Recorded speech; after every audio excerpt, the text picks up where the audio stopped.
Welcome to the Great Ideas Podcast, where we explore many topics, including leadership, teamwork, relationships, politics, economics, pop culture, health, sports, food, and anything else that's a great idea. I'm your host, Barry Moline. Today, we're talking with Chris Barnes, a fractional chief operating officer and Vistage Chair in the building process.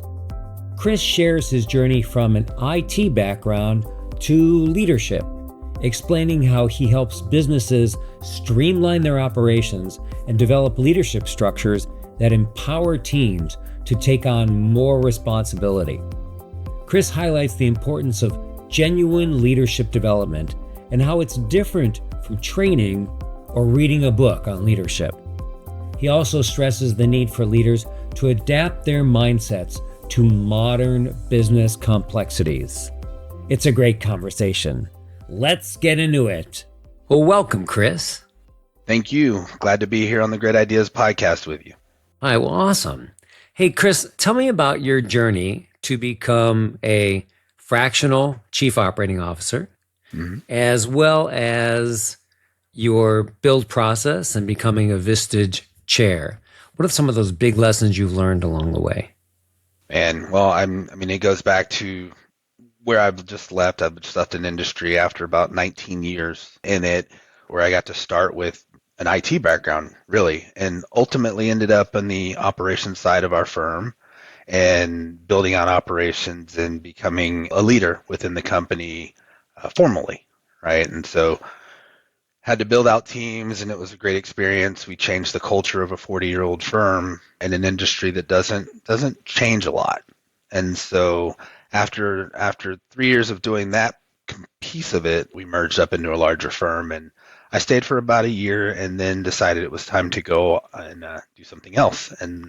And one of the things that I was able to do was join the team at Wolf's Edge as a fractional chief operating officer. And Vistage reached out and said, hey, you look like a good candidate for being one of our chairs, and went through several interviews with them. As a pretty long interview process, including a full week long in training that I didn't realize was an interview process. They said yes. And so now I'm taking the leadership lessons learned over the last 20 plus years in a professional role and applying that to other small businesses. So a couple follow-ups there. Sure. One is you mentioned fractional COO. What is that? So we focus on being that second in command. So whatever you call it, right? Chief operating officer, integrator, whatever that is in your organization. But we go into businesses that are at different phases, depending on what phase they are. We have someone on the team, or we have a partner, depending on if it's at the more, I'll call it entry-level need, like a director of operations. We have people on the team that will come into your environment, and they sit in your org chart, right? So we're not coming in as consultants. We take full ownership of that seat, and the leadership team ultimately reports to us, and we sit between the CEO, founder, visionary, if you use EOS, and the rest of the leadership team. And so we come in for anywhere from 9 to 18 months, help get processes and into place and people skilled up to where they own their role in the leadership and executive team fully. And then we hire our replacement, or we level up somebody on the team and promote them into the role. So this is what you're doing at Wolf Edge Integrators, right? Correct. So you're basically have to know every element of the business, because you're the one who's helping all the pistons firing across all aspects of the operation, right? Yeah. Essentially. Like we're not going to be the HR expert or the marketing expert. Each of us kind of has our own background area of expertise, but we do have to have an understanding of the different components that make up that business, right? Because each one may be different. Right. And also the ability to bring it all together. I think that's kind of the hardest part, especially in these smaller businesses, anywhere from 2 to even 100 million in revenue, where they're just doing everything, and you got so many people doing so many things, and there needs to be a little bit of order brought into the chaos, and that's what we do. I didn't realize that you work yourself out of the job. basically, and that you, over time, you look to find a replacement for Yep. yourself in the position.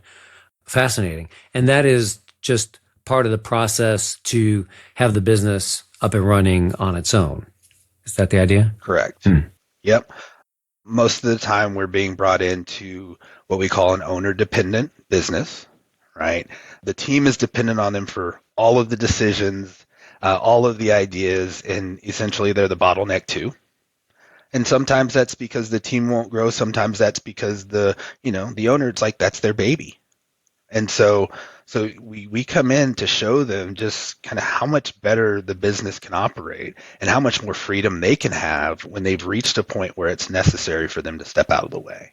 Do you help the owner or, and this is the case, the CEO, to sort of push them out of the nest? Hey, you need to be doing other things. You need to be getting out there in the community. You need to be getting out there with clients, whatever it is. Don't worry about the operations. We got that. You get out there and make the business bigger and better.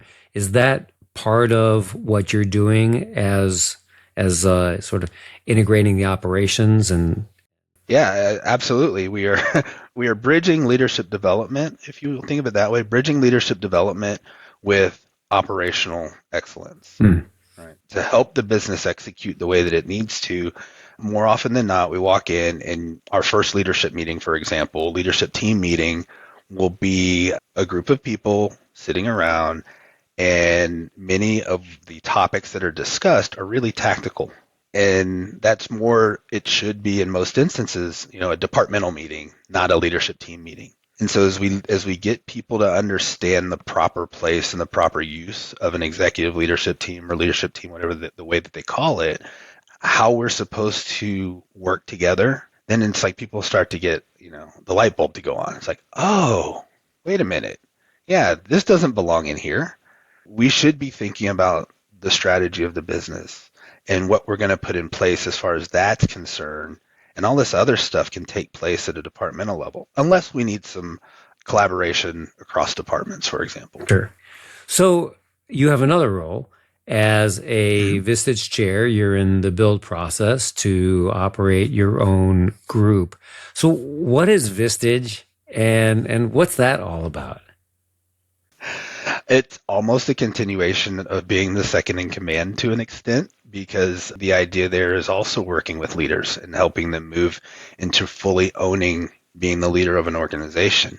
Vistage has been around 65 years and they're in 40 countries, got 45,000 members. And the idea is that we bring CEOs together, and it's like each CEO has their own personal think tank. Mm-hmm. So they come together once a month, and there, as a chair, I'm the facilitator. All right, maybe helping guide some questions or whatever, but the problem solving, which is our bread and butter at Vistage, that takes place among the CEOs. So it's people who have either walked in your shoes or maybe they're walking in your shoes.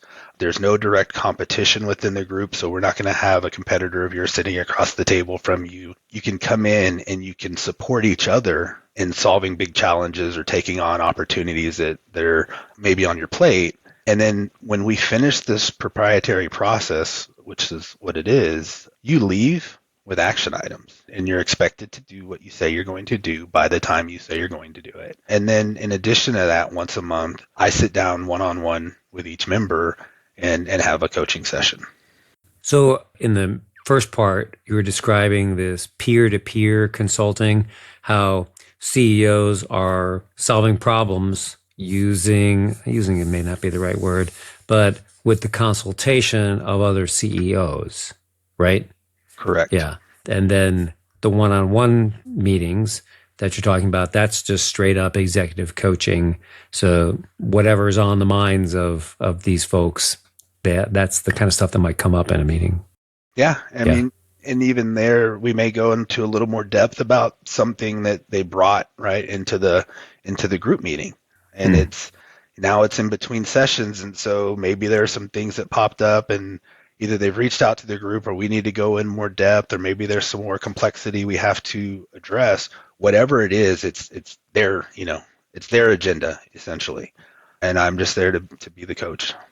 Okay, so you're engaged in leadership in a variety of ways from different facets of this diamond, let's say, Hmm. and you're responsible for a lot of things.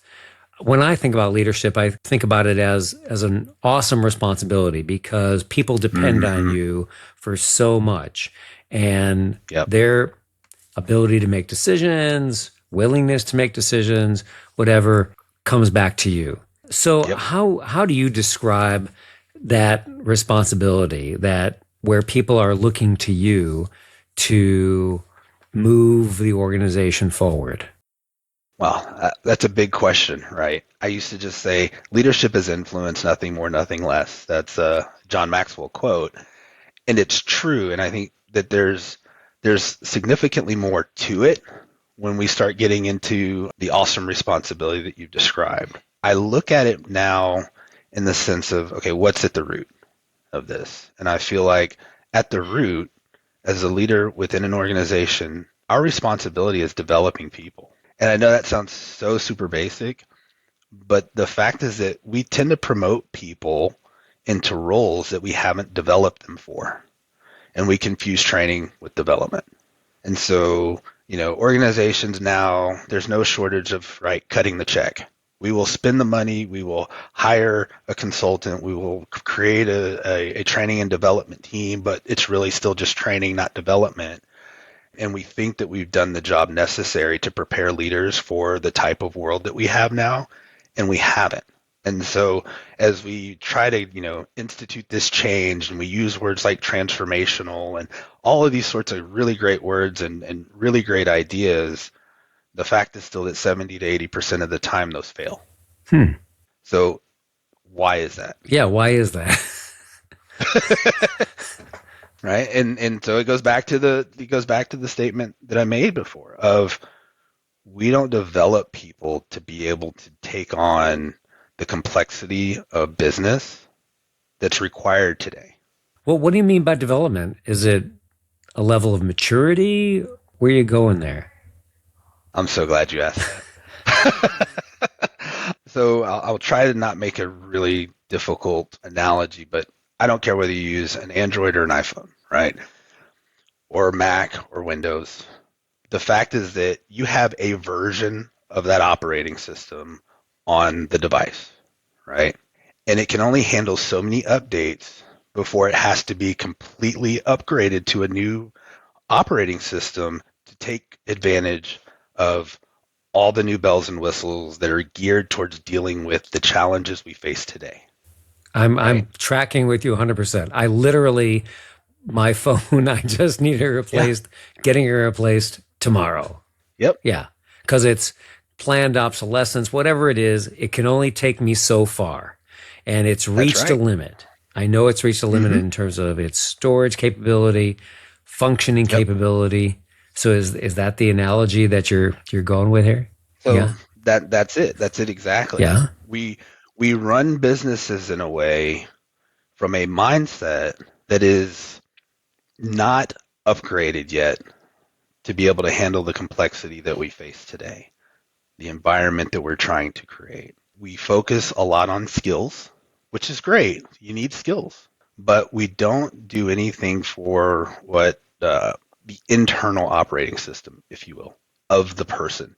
And that starts with us as the leaders, right? Because we can't give what we don't have. And so we can't develop other people if we haven't developed ourselves out of the old mindsets of what got us here, right? So you can be successful. It doesn't mean you won't be successful. The question is, how effective are you at meeting the demands placed on us by the volatility, uncertainty, and ambiguity that's out there in the world right now So and within the let business me we're ask in. you a question. So Sure, because this is something, I guess I'd say a light bulb that went off for me.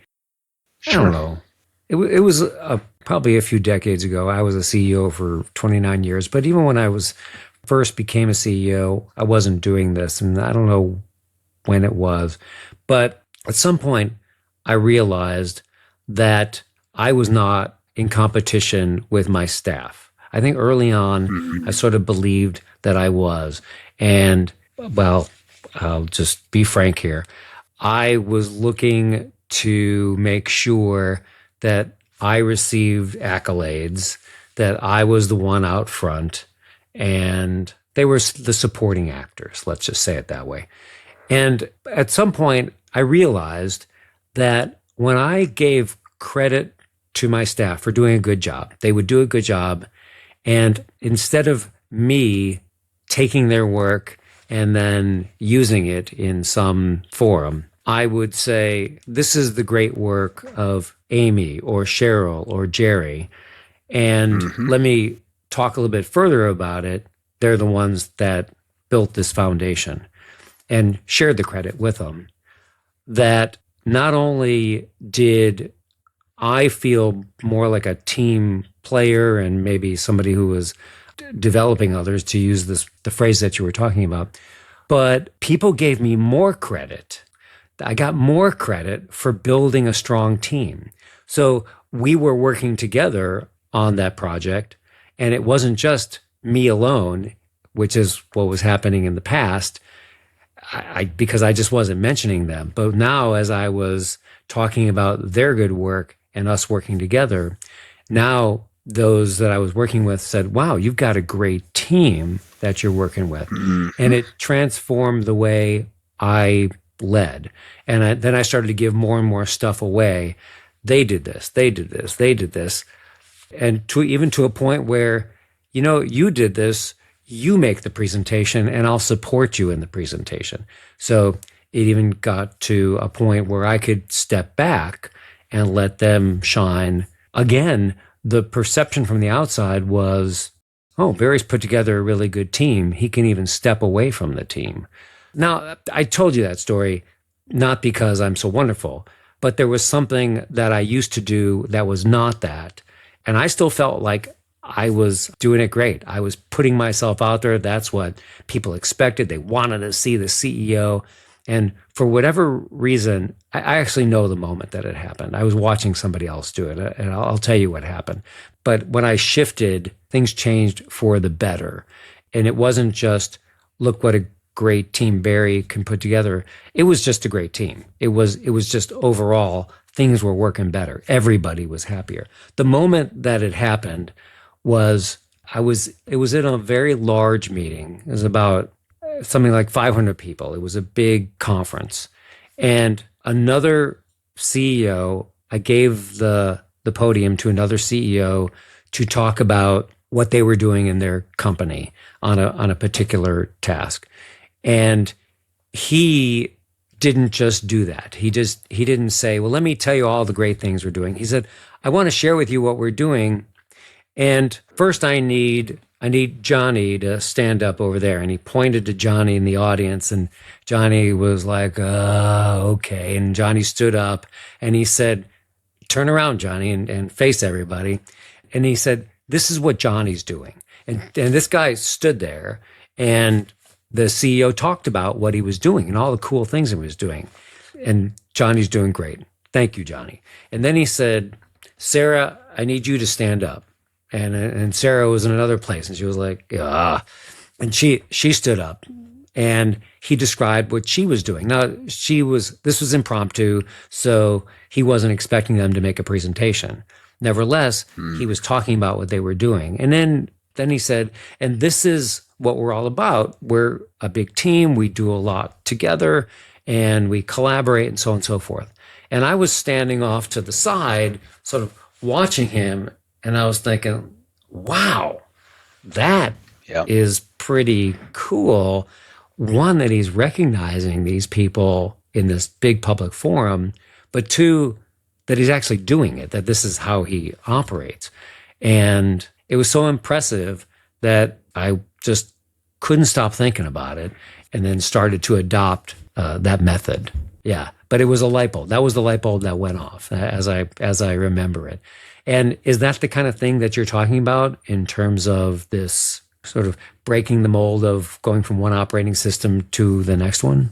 Yeah, I could actually stop the podcast right now because you just told me and everyone that you perfectly illustrated that journey. Like, how did it make you feel after you started doing that, when you looked and saw the responses from your people's face, right? Your team members' Yeah, face. well, I can tell you that I felt like I went from being, pick an analogy in sports, like Maradona or Ronaldo, Otani in baseball, or Mm-hmm. who knows, being a star where the spotlight was on me, to being a really good coach, like Phil Jackson. I was now coaching a bunch of superstars instead of being the superstar.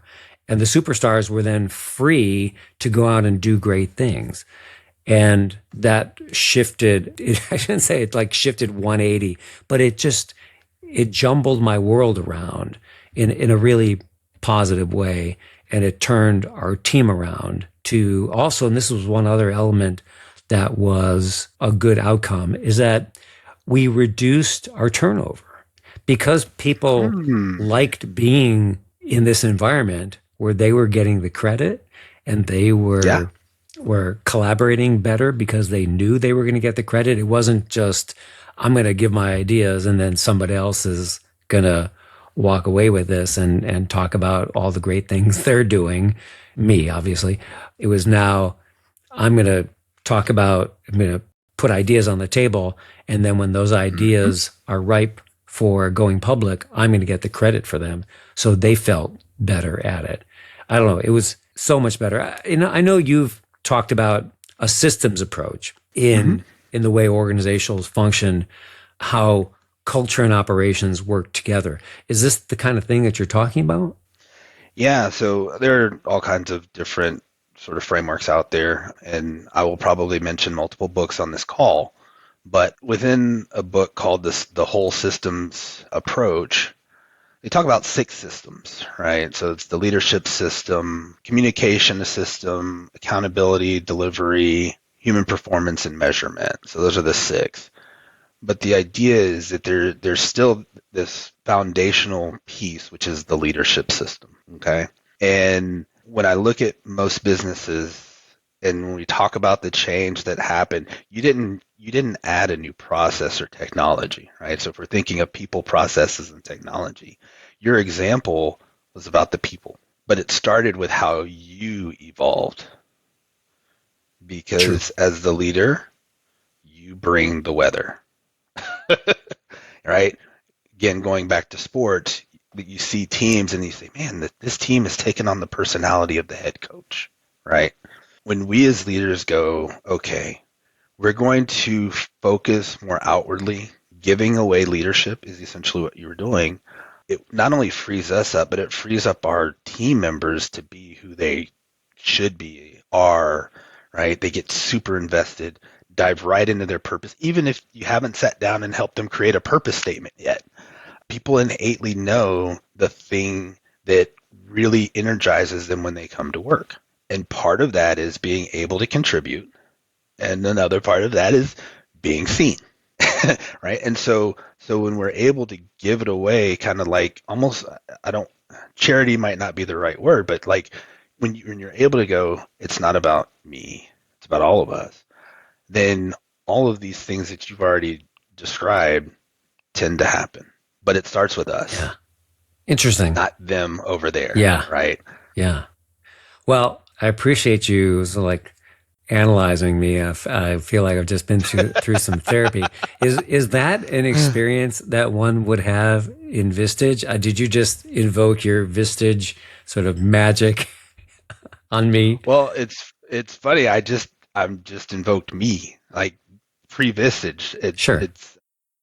It's something that over the years, when I took the operational role first at our firm, I intentionally said I want to take a coach first approach Hmm. because I had learned and read all these sorts of things about, hey, you're not the expert anymore. And oh, in reality, I had of the 5 departments, I was an expert in one of them. So I couldn't go in with all the answers. I didn't have them, right? I needed to hire and promote people who knew their area. And yeah, I'm a fast learner, so I can learn about the things that need to be done. But ultimately, it's about pushing and developing those other people to step up and own their roles. Yeah. And that's what we were able to do. Wow.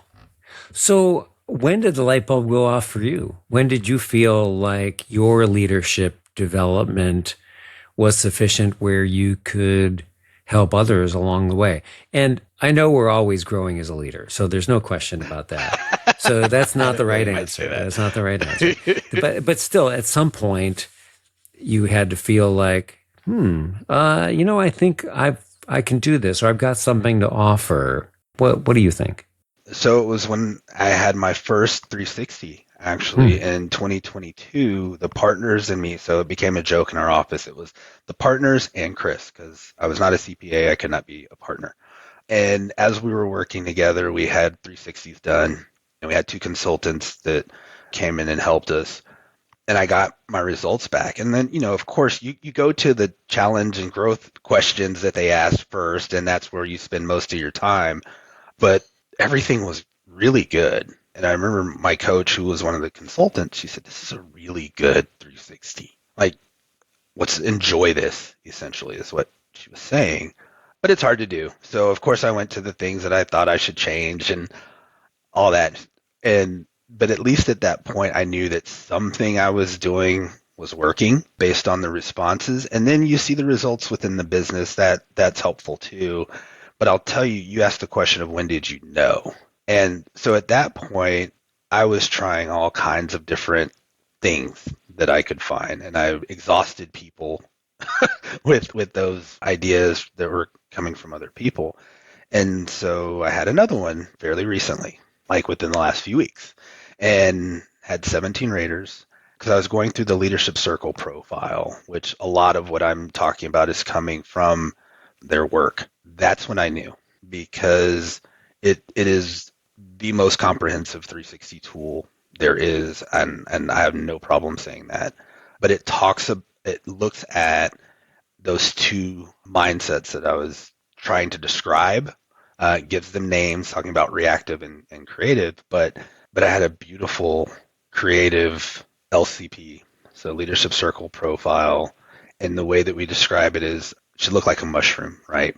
Kind of the big on top, small on the bottom, and that's when I knew. It was like I got my report card. 17 people had input that have worked with me in some capacity in my leadership, and it was just like I didn't spend hardly any time on the negative comments in Yeah. this one.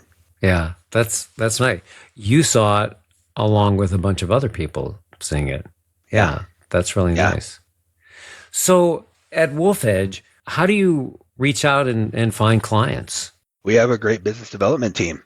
I don't have to do any of that. So there are 10 of us on the team. The founder is Ben Wolf, and he does most of the outreach. Yeah. We're not precluded from doing it. Like right now, I'm really focused here in Dallas on connecting with EOS implementers and past clients and stuff like that, just because we don't really have a presence in Dallas. And Hmm. so I'm spending a lot of time there developing those relationships and taking on referrals. So I've been able to refer in some to some of our other team members. But he handles that. We have a CRO, phenomenal gentleman who he's just so on top of everything marketing and sales for us that between the two of them we get Yeah. plenty of Oh, leads. that's great. Well, and Yeah. then there's just word of mouth. If you're doing a good job, people hear about Yep. you and they come to you. So let's pivot to talk about employees and the kind of skills that they need to be successful as leaders themselves. What kind of things do you see employees need in today's world to grow? So I'm going to say it depends, because often we hear about, well, you have to have a growth mindset, right? But even when you look at the work that Carol Dweck did, we don't all have a quote growth mindset about everything.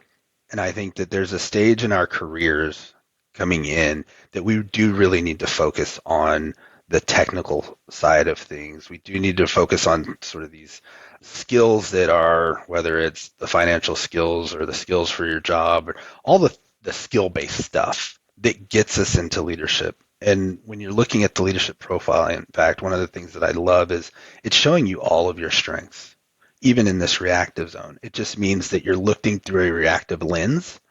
So that operating system, right, to where you over-index on some of these things, like ambition or passivity or even arrogance is on there. Like what you over-index on these things, and they, in large part in an organization, those are what help you get into management.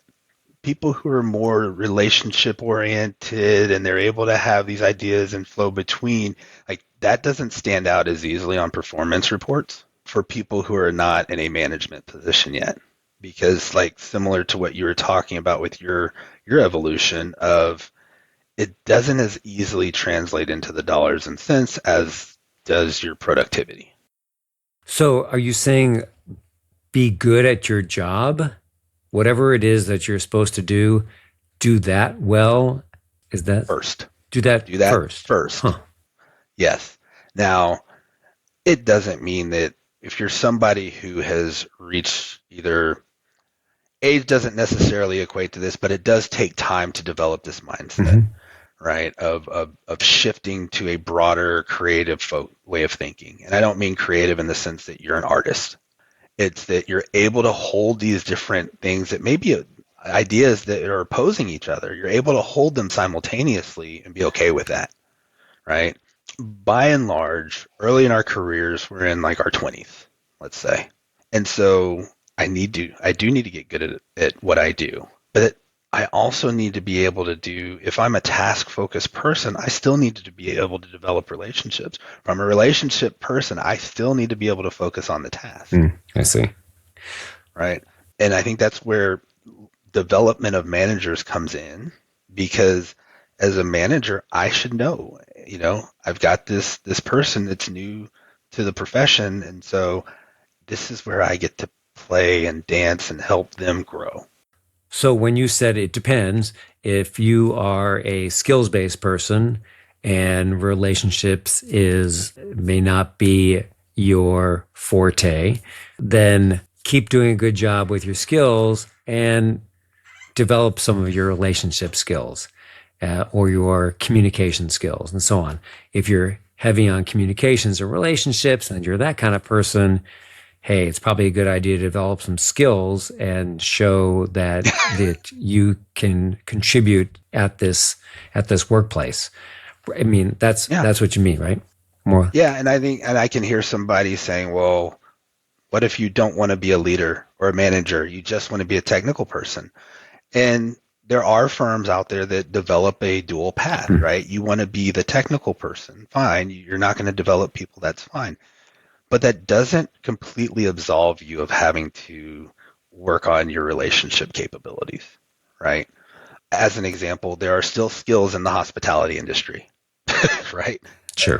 You're in a restaurant, you have to know how to either, carry the tray full of food and balance it properly, when to bring in the order. Like there are technical aspects to that, but you better be really good at developing rapport with your customers. Yeah. Right. And that doesn't change just because we're in a business setting where we do, in our case, let's say tax returns or audits. And in the old company I was in, yeah, you're focused on those, but you're here to serve the client. Yeah. Yeah, that makes perfect sense. So let's talk about you in your ascension here. Have you ever experienced a rookie moment or a big lesson that you learned from a mistake? Oh gosh, yeah. I think my biggest rookie moment, I wasn't even a rookie. I think I had 4 years of experience, but technically still, very little experience at the time. And we were looking for a document management system. This is the early 2000s, and we had done all of these demos and proposals, and they were just really expensive for where we were revenue wise. And then one of the players came back a few months later, and they had something that was, a third of the price of what they had originally offered.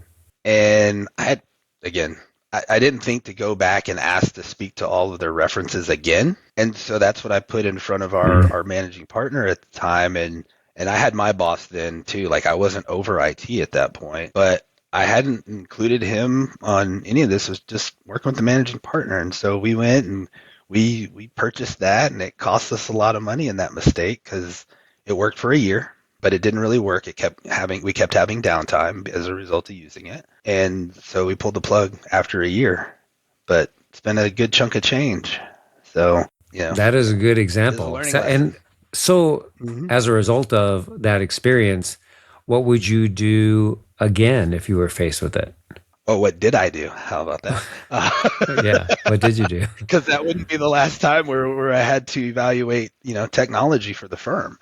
But I decidedly took a stance of being very, very careful about going with small creators, small providers. And, I know there are businesses out there that'll be like, hey, we're a small provider, that's not fair. But for what we were looking at, we were almost leading edge, but bleeding edge doesn't really work in that type of environment. So for me, it became looking for providers or vendors that could integrate with our big vendors in particular, because there were a lot of great companies that were just getting started. And so having honest conversations with them about where they were in their starting process to where we weren't the total test subjects, right? To where maybe they've been out for at least a couple of years, and then we could look at, okay, this would be something that would really help us, and this big provider doesn't provide that yet, right? They haven't found what you do so helpful that they've decided to acquire you yet.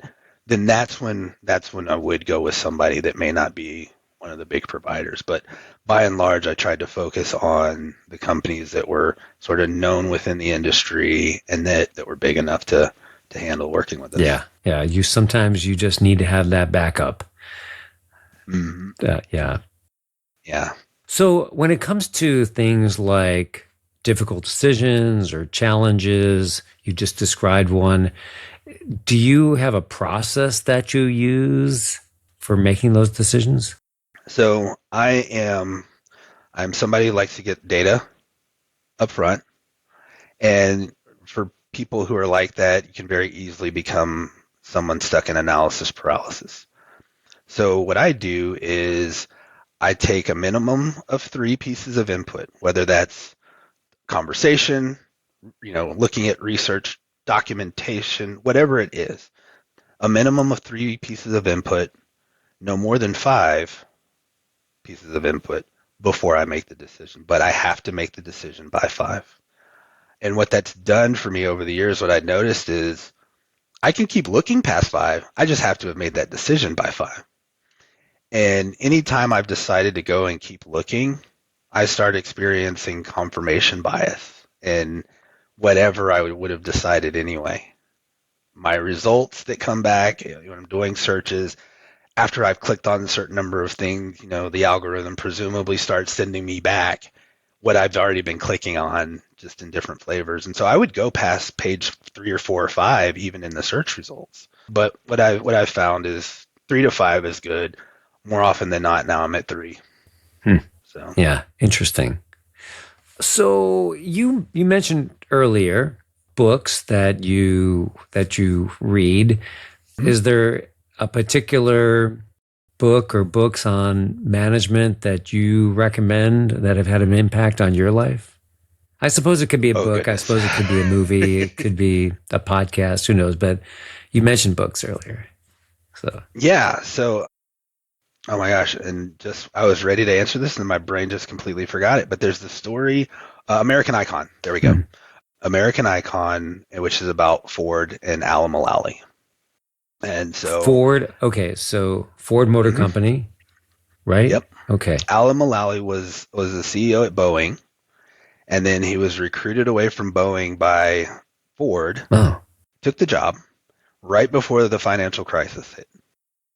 This is 2007, 2008 timeframe? Okay. Yep. And he went in there and turned Ford around just phenomenally. And I think everybody that's going into management, leadership, there are a lot of great books out there, right? This is the one that they should read. Wow.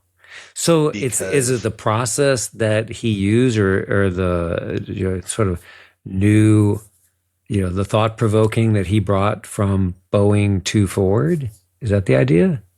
So he created a system called working together principles. And it is a systems approach.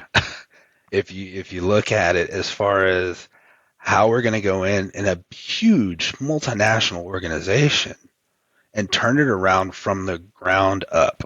But it started in that leadership meeting in the leadership room. I think there were like 22 people usually in there. Plus they would bring in visitors. And so he's told this story a ton of times. If you find him on YouTube, it's great. But he talks about how he first got to Ford, and they have a leadership meeting, and they're using the red, yellow, green for on track, off track, need help type of color coding. And so when he'd come into the meeting, everyone's would be green because essentially nobody wanted to have red or any other color but green. And then finally somebody had the courage right before a major launch to come in with yellow or red. And Alan just starts clapping. And apparently the culture was so toxic there that people around the table thought that the doors were going to open up and like someone was going to come in and remove this guy from the meeting that had the courage to put red. But if you read that is by far the person that I've modeled my own leadership after the most. Fascinating. And say the name of the book again. American Icon. Oh. And I can't remember the author's name. Yeah.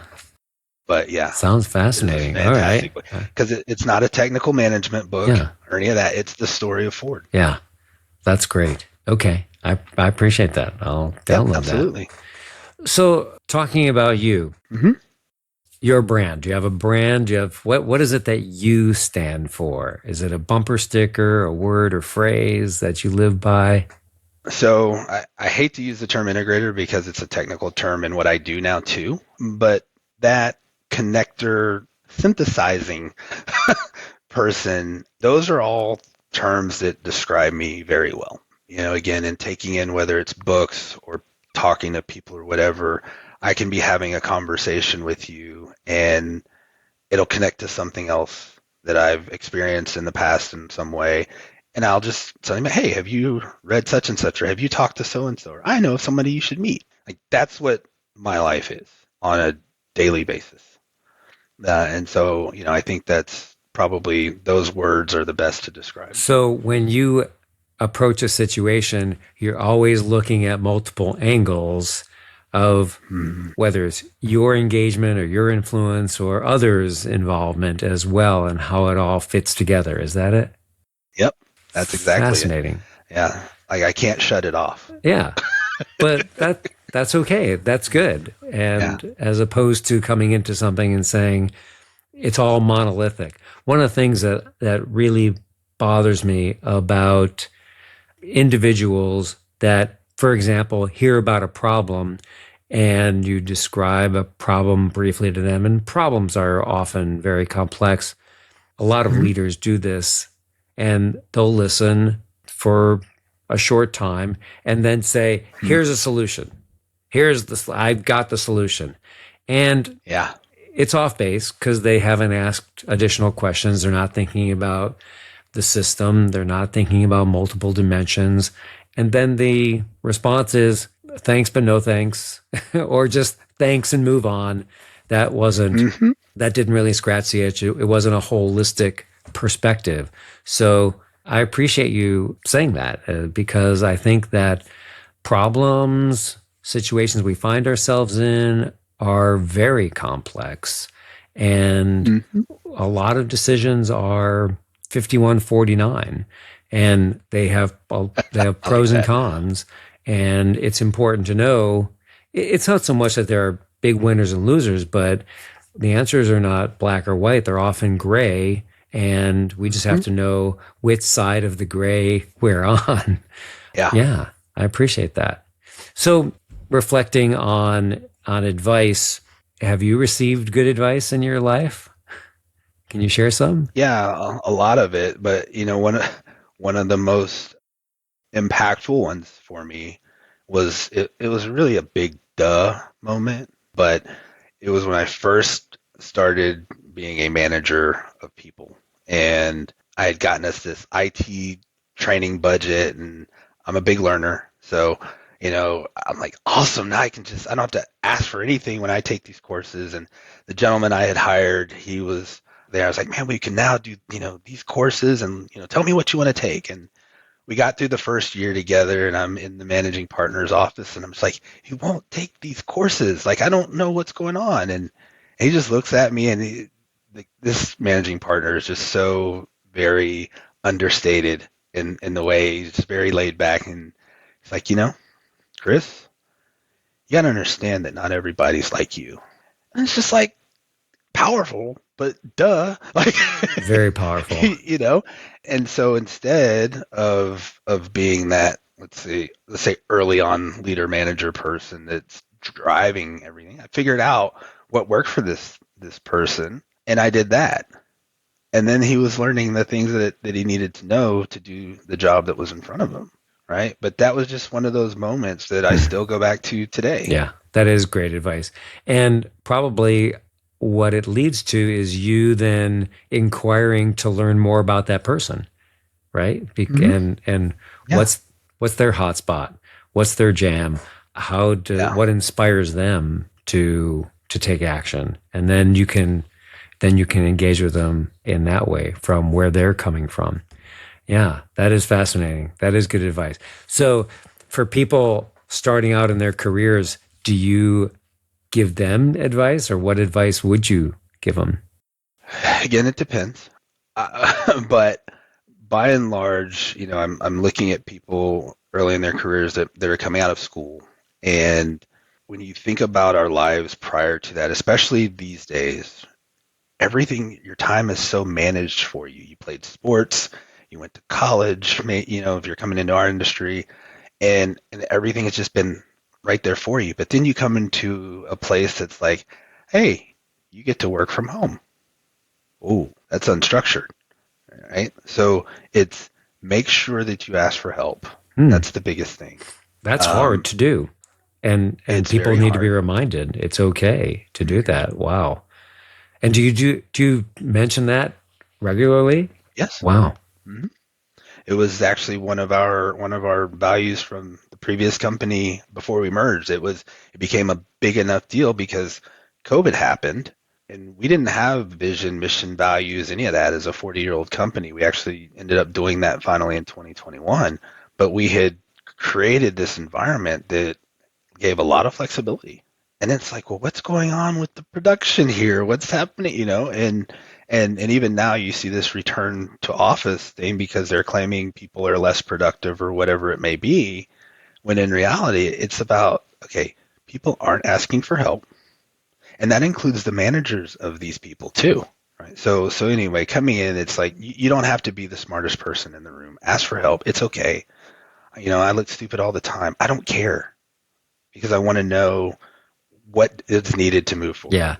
And then do you do that by focusing, as opposed to your deficiency, by focusing on the big goal? Here's what we need to accomplish.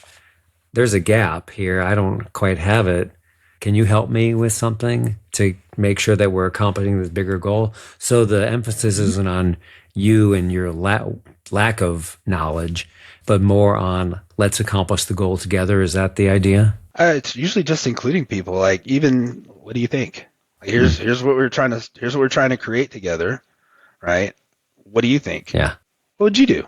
Any of those kinds of questions to get people to think and feel like they're contributing. Because more often than not, the idea is not going to come from me. It's going to be somebody will say something, and then they'll spark somebody else, and the next thing you know, different people will give their input, and it may be something that is completely disconnected from that, right? That, oh, well, yeah, I was once at this one company, and so did that, and that's where it all comes from. Yeah. So just inviting people to be involved in the process is usually enough. Yeah. Chris, I've really enjoyed this conversation. This has been absolutely fascinating. So thank you for coming on Likewise. The podcast. Thank you for inviting me. I appreciate it very much. Thanks to Chris Barnes for being our guest today. And thank you for listening. If you want to get in touch, or if you have an interesting topic and know someone you think would be a great guest on the show, send me an email at barry@barrymoline.com. And please leave a 5-star review, which helps others find their way to the Great Ideas Podcast.